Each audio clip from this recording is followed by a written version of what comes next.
आजचा विषय जो आहे तो असा आहे की मुलं स्वतः शिकतात. पण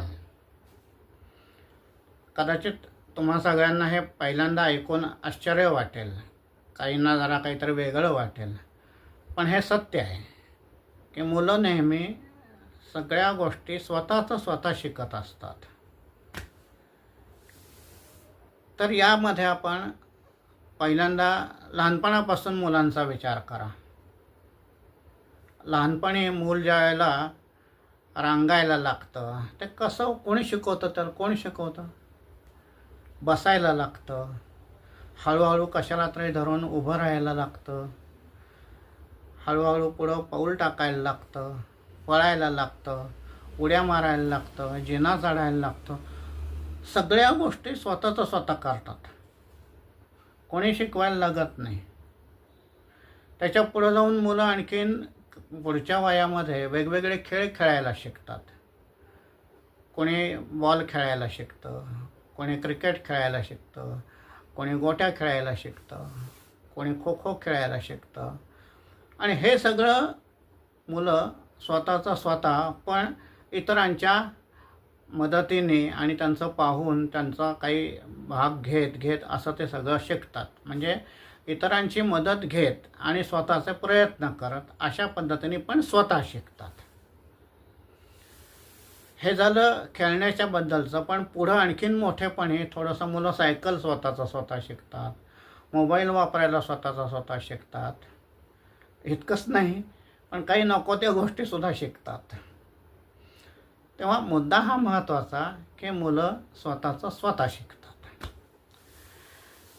दुसरा भाग ह्याच्यातला भाषेचा लक्षात घ्या.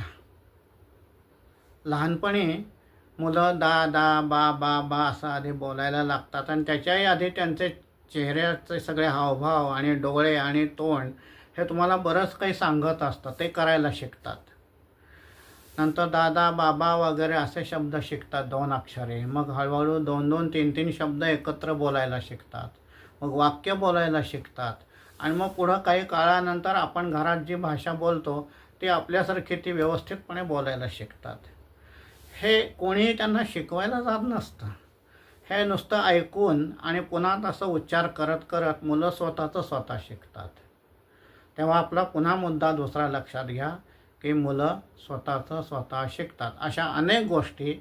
आणि पुढंसुद्धा शाळेमध्ये गेल्यानंतर शाळेचे जे विषय आहेत ते सुद्धा खरं म्हणजे मुलंसुद्धा स्वतः शिकतात.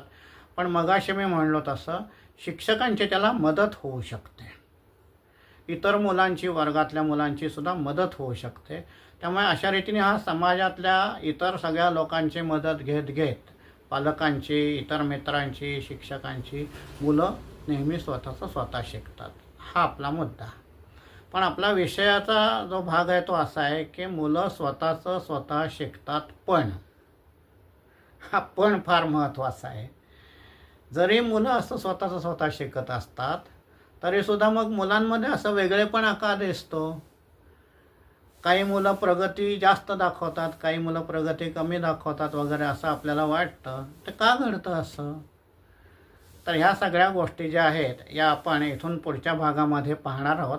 पण आत्ता एवढंच लक्षात ठेवायचं की या पणमुळे मुलांच्या स्वतःच्या शिकण्याच्या प्रक्रियेमध्ये अनेक अडथळे निर्माण होतात. हे अडथळे वेगवेगळ्या कारणांमुळे आहेत.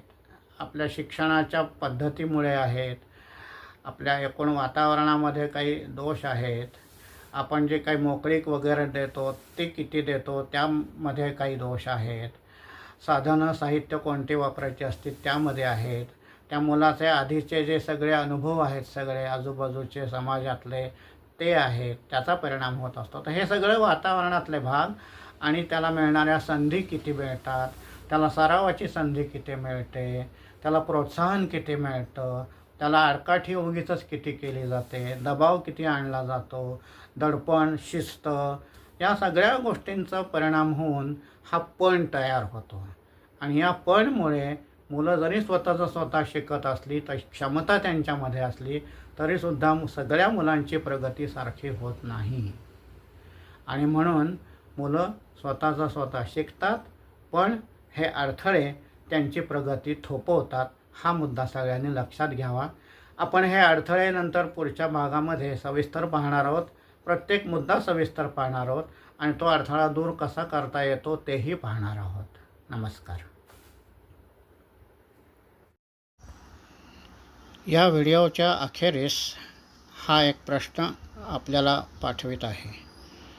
मुलांच्या शिक्षणात हे अडथळे कोण निर्माण करतं? आपल्याला जे येत असेल ते उत्तर या व्हिडिओखाली कॉमेंटमध्ये जरूर पाठवा. धन्यवाद.